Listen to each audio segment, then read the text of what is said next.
The world can seem upside down at times, which has set me on a journey in search for love, truth, and ultimately personal freedom. I'm on a mission to help people find peace and healing so that each of us as individuals and ultimately the collective can be free from whatever keeps us stuck and skews our view of just how beautiful this life can be. Welcome to the Mack Show.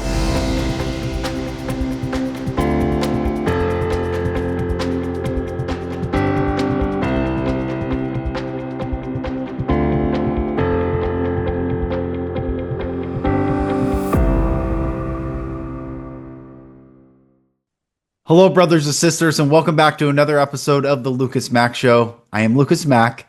Thank you for joining me on this podcast. I'm really happy to bring Jeremy Nulick to this episode. We have a great conversation about recovery, vision, the future. Should we be cynical or should we be hopeful? And how he has transformed his professional journey into bringing hope in professional and personal settings. So really honored to have Jeremy on this episode, and I hope you enjoy. Jeremy, I'm honored and really excited to have you on the podcast, brother. I'm deeply honored to be on the pod, man, especially given the status of so many of your previous guests. I have the imposter syndrome kicking in pretty big, but I'm grateful. Thank you for the time today, man. And you're right. It was a great conversation. It was like me talking to myself. I mean, so who likes me better than me? You know, it's the best. That's right. Exactly. I'm just narcissistic enough to enjoy that. So thank you. Man, well, thank you. I'm excited. I think before we even get into what you're doing now, and sure. I thought your journey is really cool. Like, you and I have similar backgrounds in that journalism, and you want to walk us through, your story of where you're from and how you got to do what you're doing now? Sure, man. Yeah, I started by being deeply curious about people and their motivation and what makes them tick. I think that's just been at the core of me since I was a little kid, and just been curious about people, their behavior, why they make the choices they do, all of that. And when I was in college, I happened to get this gig at a writing center. I was deeply interested in crafting story and the development of stories and how do they develop and what are the motivations of characters in those stories, and things like that were compelling to me. And so what was fun about that job is that it was a community writing center. And so you would get students who'd bring in their papers, of course, like research work, things that they were working on. How can they make the 26 characters resemble the thing that they were trying to convey? And just went through so much of like reading somebody's story back to them and seeing, how does it sound to you when I say it back to you, and watching the impact that had on people. But also like old ladies from the neighborhood would bring in their memoirs, it was a community writing center. So anybody who was trying to get better at the craft, was doing that. And around that time, I got some jobs and such. Where do you go when you're someone who has an affinity for story? Well, you go to journalism. You're telling stories, right? And that taught me a lot in terms of just like, how do you have a deadline? The story's got to go. So how can you be curious and deeply interested in someone enough to get the information from them that would be the best for the reader, Right. And I even had this moment that I think I recall even to this day, and I still use it to this day. I used to have it as a Post-it note that I put on my machine, but I think maybe a move or COVID knocked that thing off. I'm not sure. But I was sitting down across from an editor once, and I had written a story, and it was one where I essentially recast what the public relations firm had sent us. I basically reworked what a public relations firm had sent over our way in the form of a press release. And the editor was like, "This is absolutely garbage. Like, we can't run this." And I'm like, "I don't understand. Like, I fact check all of this, and it's all good. Like, it's buttoned up." And he's like, "Yeah, but it's just there's a lot that's missing here." And it just so happened that at that moment there was a guy driving past his office window that had one of those. He was collecting pallets. Yeah. Have you ever seen these guys that'll put pallets on like the back of their pickups? Stack them high. They stack them up, and you're like, how do you break the laws of physics? Like, how do you do that? I mean, I don't care how many straps you got on that thing. That is, Yeah. anyway, the guy had like a cigarette hanging out of his mouth and he was just sitting at a stoplight. And my editor turns and he points to the guy and he goes, "That's your reader." Right. Mm, And so he's like, why does he care about this story? yeah. That's not in here, you know? And so that taught me a lot really quickly about why audience matters and why people matter, and the fact that you were delivering this product for a person. You're building this creative expression of a story for a person, Yeah. and it should matter to them and what matters to those people. Right. So it helped me to develop more empathy for audiences, like what is it you're really trying to convey? What do you get across? And even in this moment, knowing the unseen audiences in our near future that may or may not be listening this far into your podcast, you think about like, well, what would be most pertinent to them? What's interesting as Yeah. you're even trying to craft what you're going to say out loud. Right. So yeah, I mean, and then got into journalism. Whoever would hire me to write words, I ended up at an agency for a while, doing some work, public relations and communications work, and then went back over to journalism, got a job with a business magazine. And that was wonderful because I had a chance to serially sit down with CEOs, Mm, and with business people. And I hadn't really been that interested in business as a subject area to yeah. cover ahead of that particular gig, and I hadn't understood the degree to which how much business is itself a creative act. Mm, That like getting into and building an organization and building the systems that support that organization and thinking about your product and that you're going to sell to your audiences, yeah. and there's so much craft that goes into it, and Right. certainly there are I don't know how many hundreds of thousands, if not millions, of business books there are out there about the Right. systems that are involved in making a business work and Yeah. how to write a business plan, and all of that stuff is there. So there's definitely a science, but I don't think I understood the degree to which it was a creative act, like making the intentional, thoughtful decision to lead, grow, develop a concept like a company is itself Yeah. an art form. It is a creation. Anyone who is worth their salt, who's a CEO, probably could have made a decision to do something like be a highly paid executive Yeah. and been just fine. And yet here were people who are like, no, I'm going to put myself on a limb and I'm going to do something and build it and create an environment for people in which they can be excellent and Yeah. all of that sort of stuff. I sort of over maybe 10, I guess 15 years, I got this like MBA by proxy, Yeah. by interviewing all of these CEOs and business minds and people who are involved in it. And I just became passionate about business and what they wanted to do. Um, and then once more, at the same time, it's almost like this.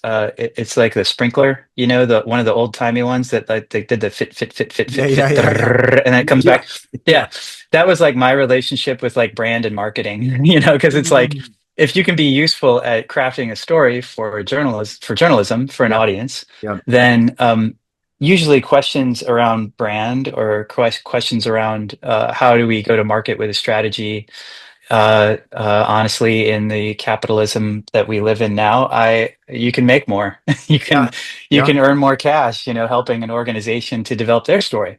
So I got ingrained in brand and marketing once more. And something that I noticed over the course of doing that is that a lot of these companies would have a strategy team Hmm. that would build their strategy. Sometimes it was a year, sometimes it was 5 years, but Hmm. then they would hand it to you as the creative group and they would say, okay, here's the strategy. Now, like, make it interesting, Yeah. you know, zhuzh it, like Yeah. you give it words and pictures that are compelling. Do something to make this sort of the spoonful of sugar that we have to feed everybody who has to implement the strategy. Yeah. Um, and one of the challenges I ran into is like when that strategy would fail, it was the creative team's fault. Hmm. Like the creative team didn't do a good enough job at Yeah. making this interesting, Yeah. Yeah. uh, and my analysis of it was actually that your strategy lacks imagination. Yeah. There's nothing vital or Yeah. compelling about your strategy. So I did the best with what we had, but Yeah. what if there was a way to put creative people, put people who can think liminally, people who can think imaginatively at the heart of your strategy conversation? And that's what got me into strategic foresight. Mhm. And as a mentor of mine and a former colleague and good friend of mine named Elliot Frick, who really introduced me to strategic foresight and what it is and how it works and how it's a discipline that has a method, and that, well, maybe what we could do is do work that centers on um, how are people interpreting their images of the future? Like, how are Mhm. they casting where it is they want to go? How much is this strategy animated by a coherent vision for the world, and something that they want to see and create? Yeah. How compelling is that vision? How understood is that vision? How tangible is that vision? So battle testing sort of, that work. And, um, that led me then to present day where launching of Boulder Futures just some months ago, and centering that work on people who are seeking to have some form of a transformation with their small, medium-sized company. Yeah. And I love working with these people because going back to even the journalism days, like these are people who are deeply invested. They eat, sleep, and breathe this Yeah. concept. Yeah. And for a lot of them, the transition is, well, I'm not going to be here.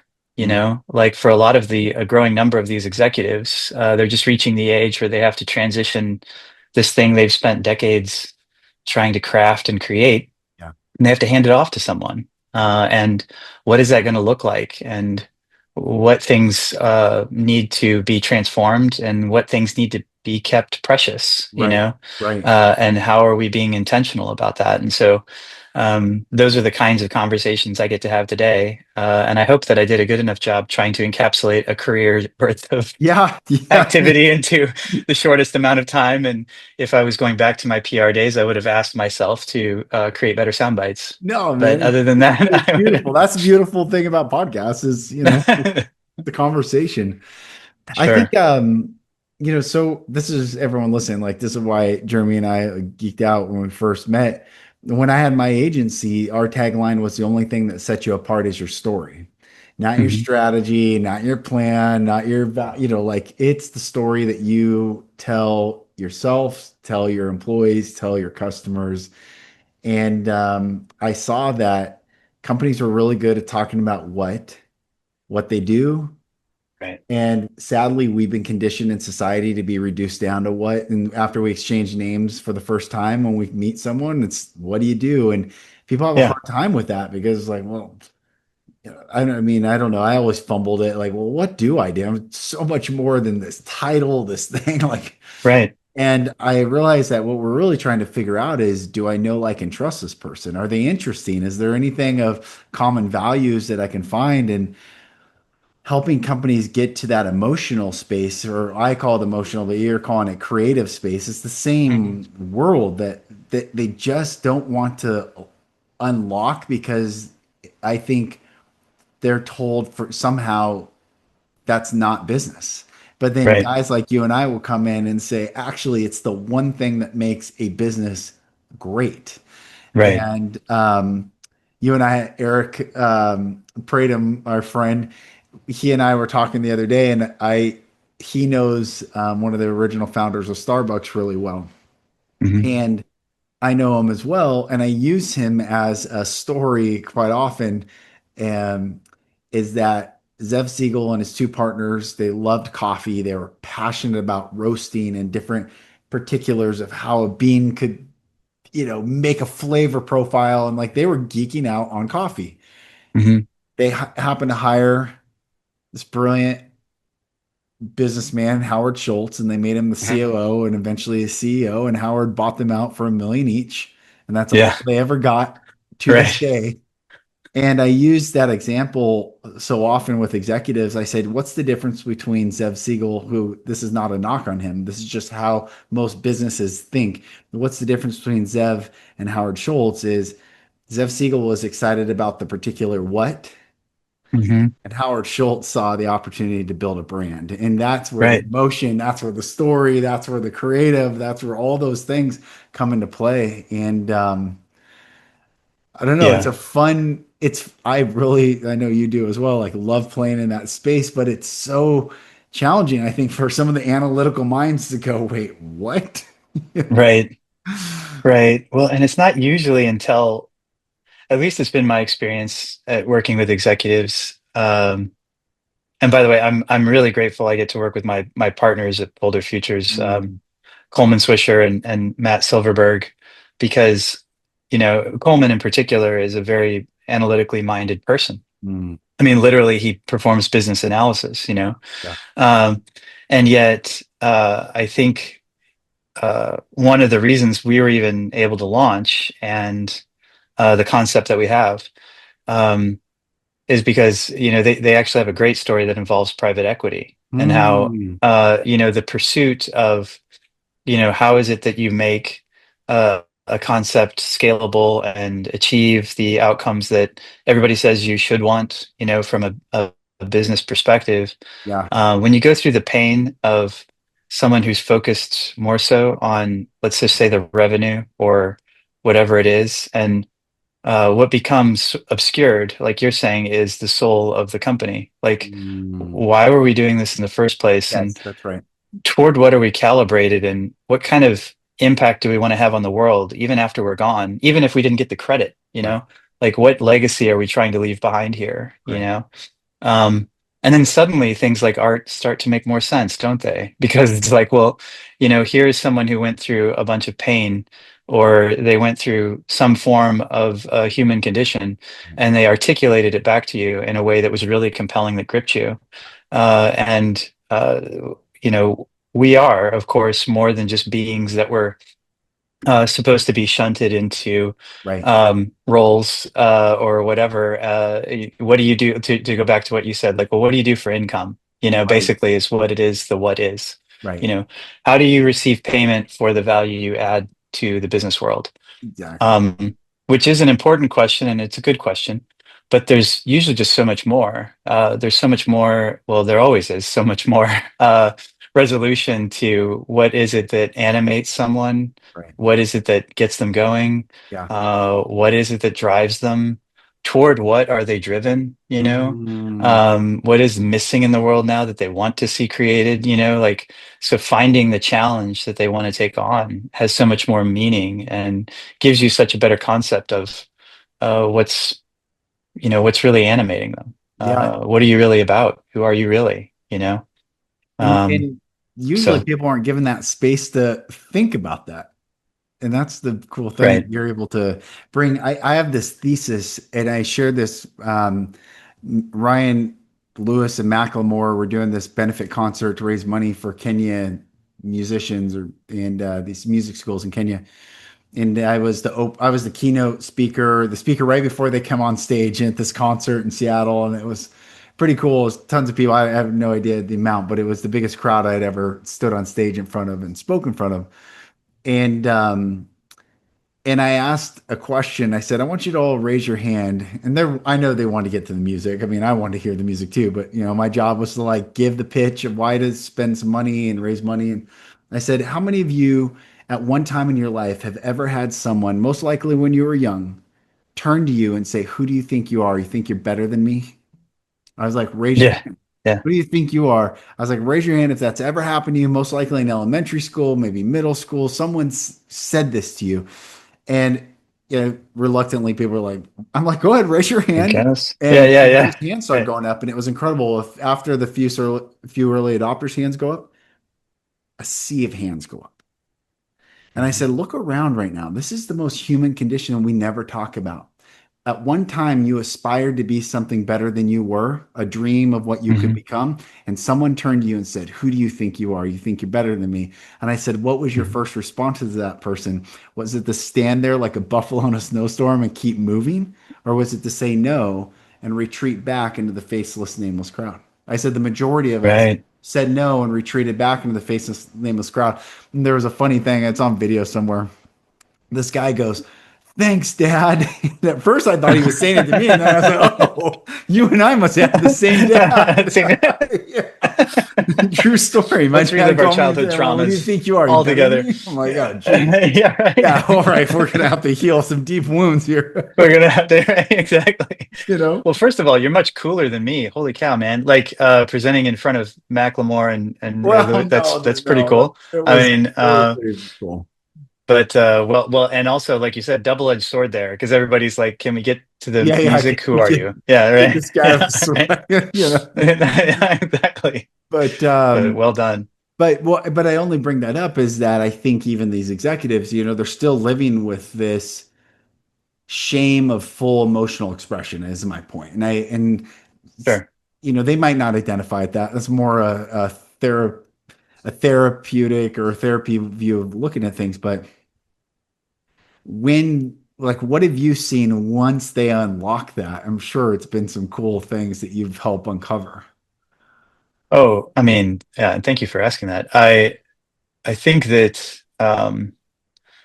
it's there's already something nascent there, in particular, like with the work with Boulder Futures, because you have someone who's, like I said, just spent decades, Yeah. the 80-hour plus weeks, the grind of trying to grow something, do something significant in the world, Yeah. um, and pouring themselves into it. And yet, if you ask them about it and you just go with I suppose if you just go with like a presentation layer of inquiry, they're going to give you the answers that they're supposed to give you, you Mm, know? Um, but if you ask them things like, okay, so in 10 years from now, when you close your eyes and you think about this person that you are in 10 years from now, um, what is your vision of that person that you don't want to tell other people about, mm. that you don't even want to talk about, you know? Um, Wow. and suddenly what you can see, in particular, again, on a one-to-one level, this isn't about their organization or their business. We certainly do that inquiry about what legacy the business could leave behind. But Yeah. even just on a personal level, when you remove the title CEO from someone who's been a CEO for 30 plus years, doing everything necessary, like I said, at their disposal, driving, striving to do everything. Um, if you remove that title from someone, well, who am I then? Mm, What am I really?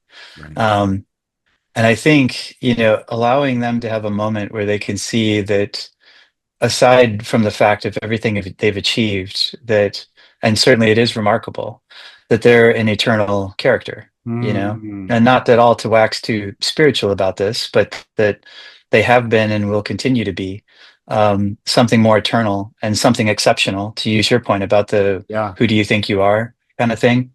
But it's usually not acceptable in the way that they would typically think. It's Mm, not because of the accolades. It's not because of what they've built. It's because right. of who they've become. It's because of their becoming, Right. more Yeah. holistically, Right. as a person. And what does it mean, and what do they want to leave behind?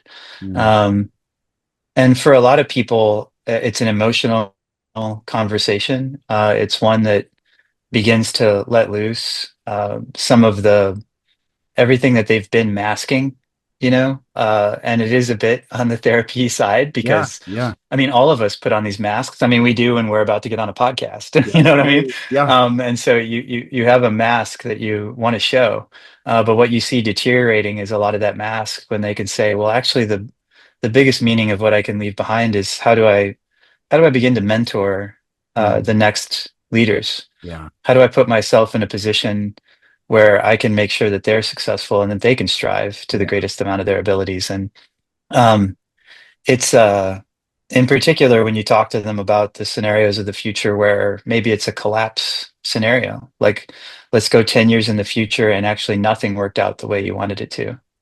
And everything actually fell apart. What fell apart? Why Mm, did it fall apart when you put yourself in that situation, and what people begin to share with you are their deepest sort of values. yeah. Like, these are the things that matter the most to me. Mm, I was talking with the CEO the other day who said, I'd love it if this company could exist 100 years from now. And I don't think it should be what it is now. mm, And coming to terms with the fact that if it did exist 100 years from now, there's no way it could be, yeah. what it is now Right. because the world would be different. The world will have moved. And Right. So what are the things we want to take with us? What is it that is actually at the core of what defines the concept of this company that I've built? Man, Um, but that yeah, in applies. particular, when you can go ahead. Oh, sorry, brother. I was just gonna say that that applies to everyone. I mean, if you were able to Right. break those questions down with just everyday people to get to the truth and core of whatever values that they're either hoping that they leave, hope they fulfill. It's a beautiful process to hold that space for them.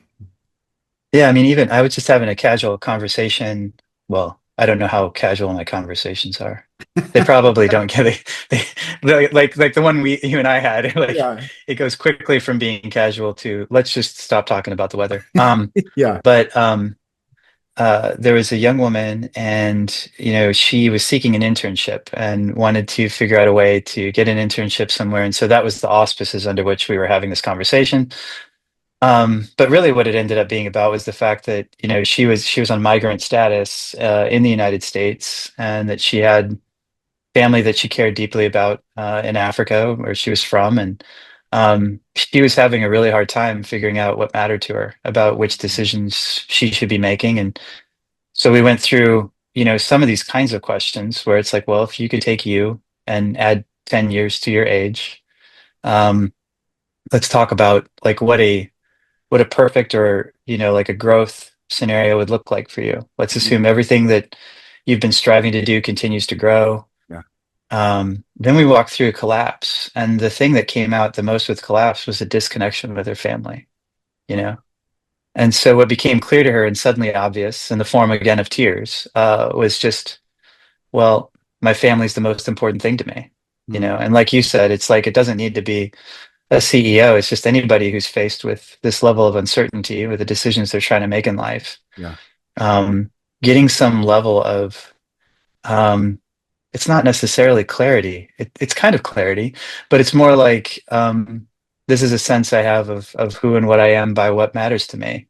And it's based on the kinds of images of the future that I create. Like what kind of what kind of 10 years hence Lucas matters, like Yeah. what matters to him in the world, and what has he done, and what is he taking with him. And so it's like, well, any decision you make, if you were this young woman, needs to be one where you feel like you can have a deeper, more connected um relationship with your family that Mm, is so important to you. So no matter which decision you make, you can make other decisions that allow for and make sure that you make that part of how you go about making that decision, yeah.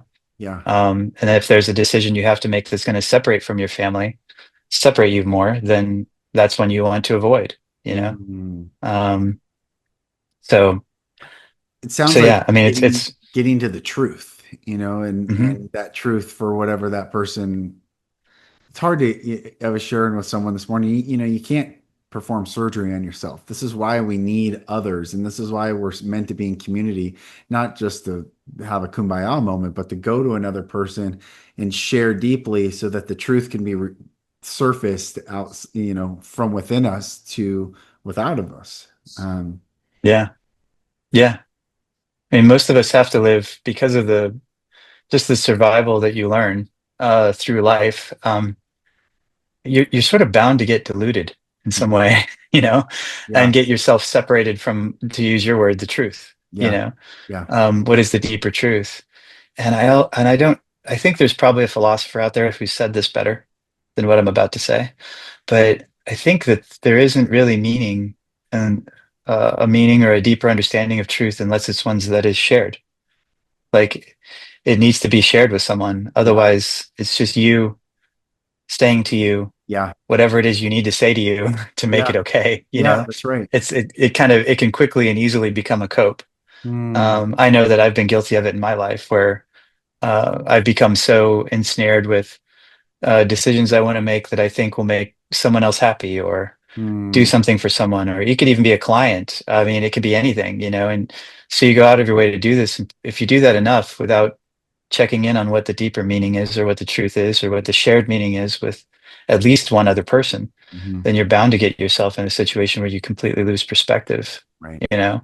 right. Um, And and I think we were even talking before we started recording that, the United States and in particular our culture is just bereft with, um, addiction and Yeah. all kinds of challenges and all these cope mechanisms that I think in part have to exist because we haven't done enough culturally to spend the time with one another to develop what the meaning of that truth is, I you know? 100%, 100% agree with that. And that is like, that lights my heart. Like I'm on a mission.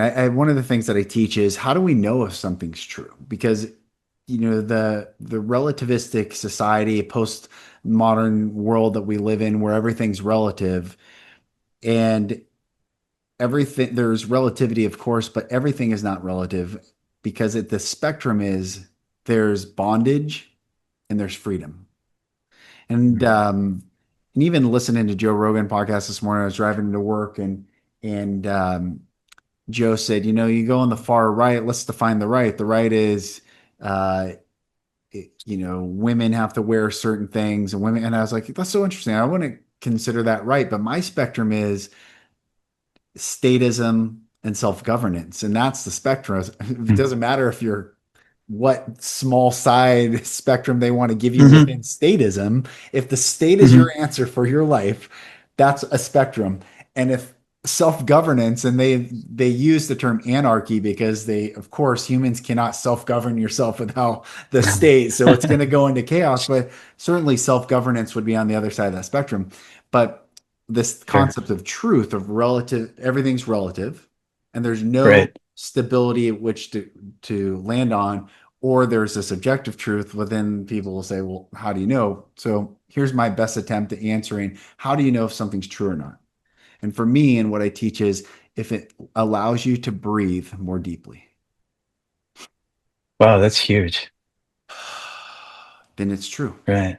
Because our breath is tied to our lungs, is tied to our soul. In Hebrew, the word for breath is neshama, which is in Genesis chapter 2, verse 16. And God said, God breathed into man and man became a living soul. So the more breath I can Right. bring in, the more prana, the way, it doesn't matter what Yeah, different society or culture we come from, that energy is tied to the ability to breathe more deeply. Find that that's true. If it that's really conflicts, compelling, man. cannot be true. Right. Right. And That's most really people are compelling. living in this constrictive validation of like, and making fear-based decisions. And like I love what you're doing. I can almost picture it. I'd love to be in the room someday where you just like dissolve all the walls for a moment where the person's like, what I really Huh. want to say is, and you're like, Right. Yeah. say Yeah. it, Yeah. Right. say Just say the it. thing. Yeah, Right. exactly. Oh, I think that that's really amazing. There's this work, I think and I shouldn't Google while I'm on a No, it's podcast. okay. Go That's for it. probably a faux pas. But I think it's Damasio, um, is the name of the philosopher, or, Mhm. you know, Antonio Damasio, Hmm. is a neuroscientist, actually. Uh, and one of his seminal works, I think, is called, yeah, Descartes' Error. Hmm. And so, what I think is compelling about what you're saying is, essentially, he takes Descartes was famous for the "I think, therefore I am," Yeah. um, as the sort of the seed of the Enlightenment period and what have you. And it's almost, I feel like we've almost taken that concept to its full extreme. You know, um, we are very much a separated intellect from, and then I happen to have a corpse that sometimes I attend to. You Yes. know, Yeah. um, and we've sort of boxed ourselves in to, whatever cognitively or rationally is understood, that is the truth. Right. Whereas, Damasio took Descartes' concept and actually flipped it on its head. It's like, no, Hmm. you are actually a body first, and then you get to have consciousness, you Hmm. know?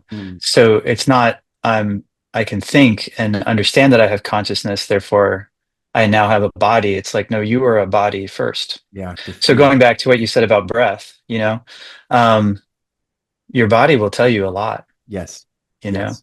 Um, And I think it's tremendous that you'd have people just get more in touch with where are you feeling that inside of your body? Yeah. You know, Yeah. where does it rest?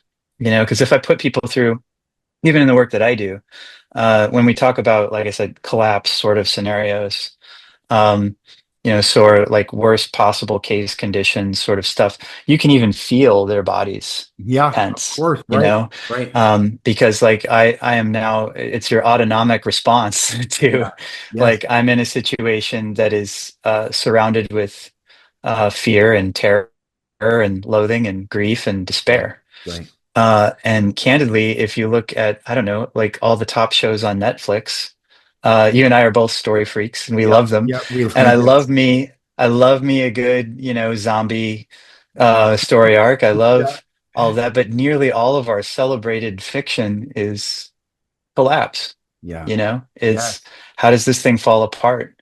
And Mm. in fact, to the point that it's now lauded, I feel like in a lot of my circles on like just how despairing can you be about the future?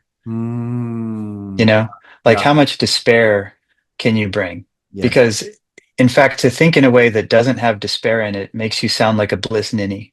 You know, Yeah. like you're just completely separated. Don't you know what reality is? Right. You Right. know? Right. Um, and I don't know, man. I think So probably even part interesting. of where you and I align is on that because it's Yeah. like, well, but how in the context of that, how bold and how countercultural is, well, I actually have a positive concept of the future. Yeah. You know, I have something that I think would be worthwhile. You know, Right. I'm going to make decisions that enable the best to my ability, a preferred future that I think is a positive one. You Mm. know, I mean, how crazy do you sound if you're that person? And I love it. You know, Well, you I know what I love mean? it. Like I that's the love kind it of thing too, that, and I don't mind sounding yeah, crazy. So that's exactly. one of the things that or concepts I've been playing with. I am a because sovereignty is so important to me. Free will has been one of the biggest concepts that I finally come to clear peace within myself of when did free will is I believe there is free will, but the free will that exists. Let me back up. So I grew up in a horrific situation, experienced a lot of abuse and trauma. So, did I choose? Yes, I could choose my behavior and I take responsibility for my own healing, but ultimately, like, how did that happen? And if God is love, if I'm going to take us down a God path, you don't have to track with me on this, Go, go, but if go. God Yeah. is love and if God is light, well, then how in the world could horrific things, much worse than happened to me, but what happened to me was horrific, happen? And I was actually at a plant medicine journey, um, and I was in this meditation by myself. And immediately, and I've been wrestling with this free will, like when, like how is love congruent with reality and cynicism Mm, and mm, vision and vulnerability and mm. conversation and relationship and community and legacy and being a father and being a husband and being a friend, like all the dynamics and like the spherical connection that an individual has with their environment. So I'm sitting there by myself and immediately I'm like taken up in this vision. I've talked about it a bit on the podcast before, but I'm taken in this vision, and to my left is God. I can't see him, but I'm like all of a sudden, oh, I'm with God and I'm way, way up. I don't know. It feels like miles up. But all I can see is an infinite amount, as far as I could look to the left, as far as I could look to the right, conveyor belts of bodies. So getting back to your body thing, Mm. all the conveyor belts were going to this light. And the movie Soul that came out, that Pixar came out with years later from this vision, like blew me away. I had chills when I saw it because it's exactly what I Yeah, saw 5 years previously in this vision. But that's to get trippy. back to free Yeah. will, God asked me and I'm in my soul form, and he said, which body do you want to jump in? And what he showed me Mm, was I got to choose the body that I got to jump into. But then once I jumped into that body, I got to see the ripple effect of every conveyor belt. So we're not isolated in our own existence that we touch. You've touched me, I've touched you, you're going to go touch, we're going to Right. go to the grocery store, we're going to, the ripple and the butterfly effect of just existing in the Right. story that we find ourselves in. And I saw the stillborn soul, or the soul that chooses a stillborn, crushed the parents, but how the parents reacted with it affected the nurse. The nurse goes on, and I saw all that is, but even more so. And I don't know if I'm taking you too far afield, but You're good. You're good. I even saw that my dad chose to be the devil in my life, knowing that he would produce me, knowing the impact I would make. And then God said, was that not love? Wow. Wow. How, so when did free will? So this is a deep, like I just took us to the depth of Sure, sure, sure. You're the good. ocean, but ultimately, how can God be love? How can this world with love be congruent with all the pain, all the despair, all the brokenness, all the thing? Is because in this short time span that we're in, there was a Right. choice before it to go and Right. experience and then come out of it, I believe, and to come back and be like, what the, you can Yeah, WTF, yeah, you can, where's the fun or what yeah. the, There you go. Yeah, yeah, yeah, yeah. Well, that's tremendous. Thank you for sharing that vision. It's huge, and it's all what I feel from that is also like you're right. Like we only get this little glimpse. We're just this moment, yeah, um, and that there's this much larger, narrative. It's much bigger, more expansive than what it is that we can understand.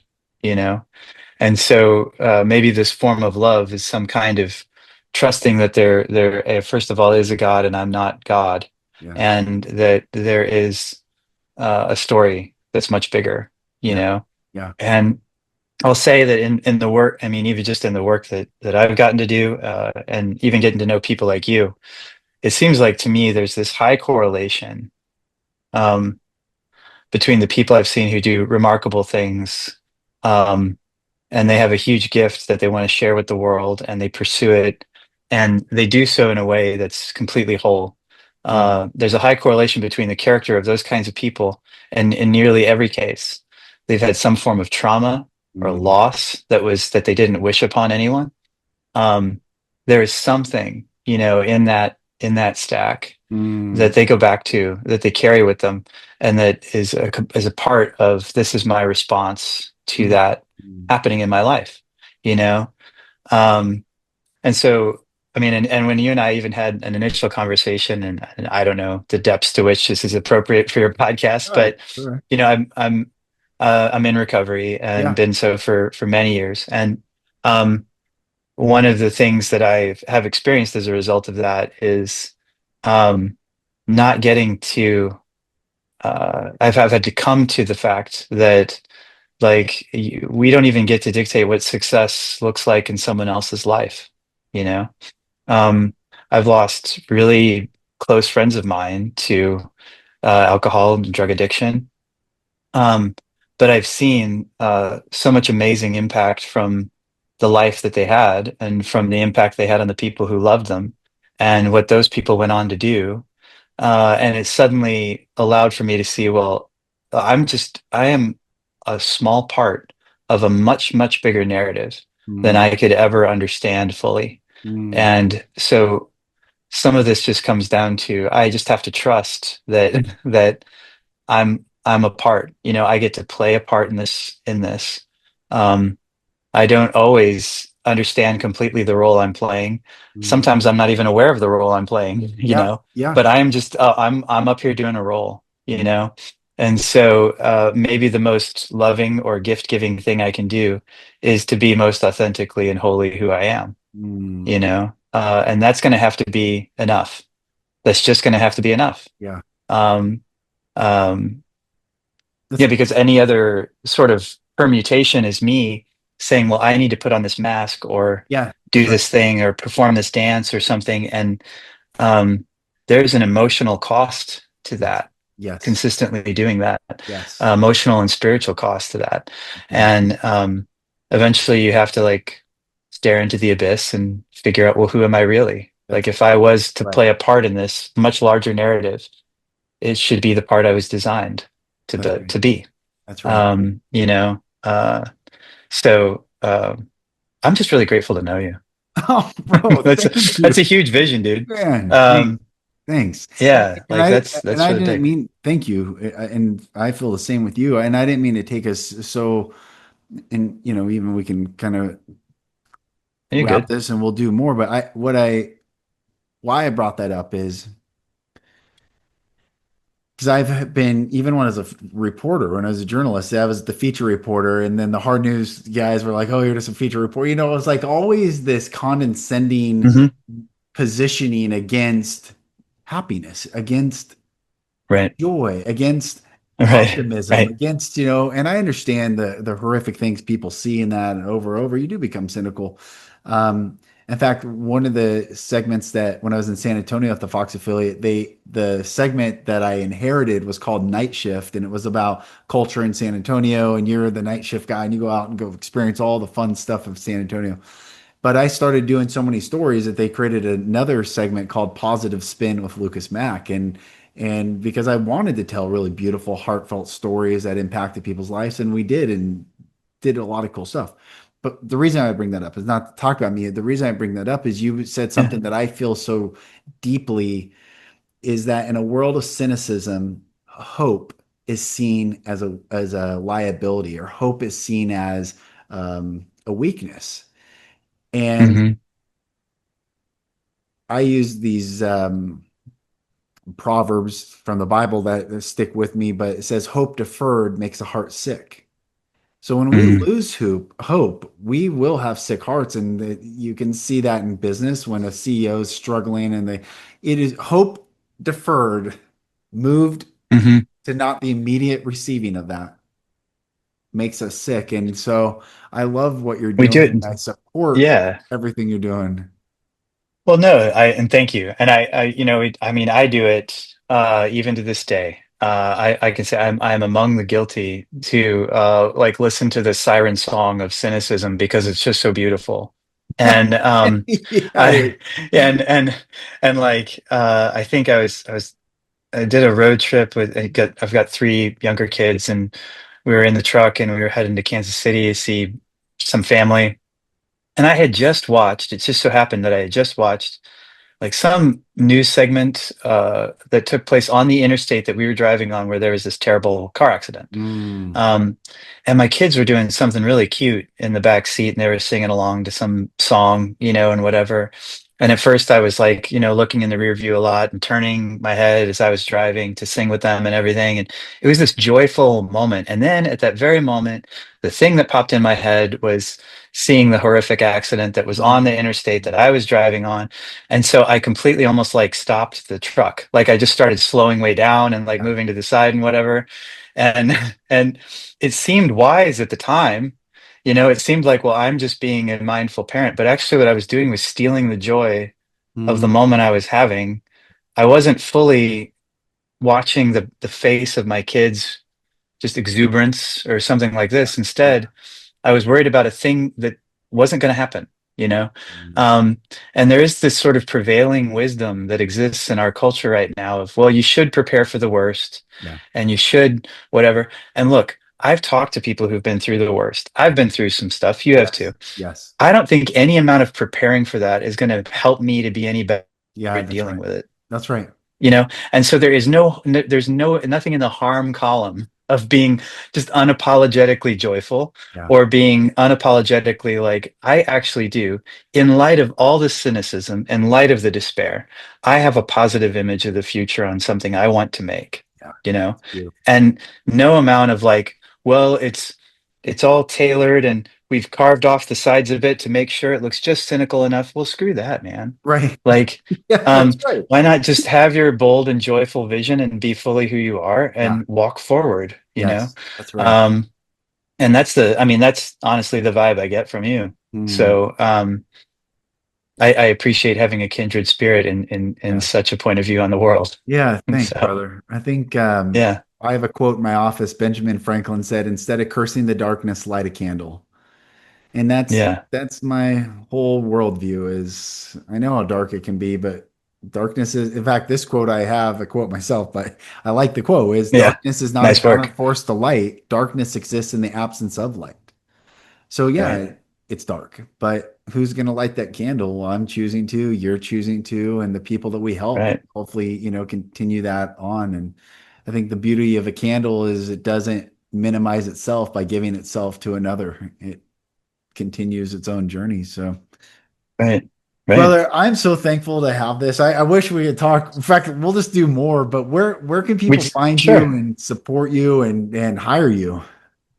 Sure. Well, I'm the easiest guy to find because nobody else is named Jeremy Nulick, so you can always Google that. That's That's easy right. enough. Yeah. I was blessed with this really odd Czech name, so there you go. But yeah, jeremynulick.com. You can go to boulderfutures.com, Boldr. You have to drop a vowel out of your name these days if you're going to start a company Yeah. Yeah. That's for right. whatever reason. So boulderfutures.com. But yeah, easy to find, easy to connect with me. And I'd be eager to talk to anybody who listened to this and is like, I'd really love to talk to that guy. First of all, not to sound cynical, I'd be surprised, but I'd be uh Surprise I would be, Jeremy. That's what we got to yeah, do. please Surprise surprise Jeremy. me. Yeah. Please do. Yeah, Brother. no, and but yeah, we need to do this more. And Happy New Year. And Yeah. Happy New Year even to you. though, of course, time is a construct, and we're always a year hence from the day that it is, and for some Yeah. reason, we decided January was that. In light of all of that, Yeah. um, I'm grateful to walk into this new year with you, man, Yeah. Thanks. Same. and thanks for having me on. Thanks for coming on, brother. And everyone, go check out Jeremy. I'll put the links in the show note and go support this awesome brother. And brother, thanks for coming on.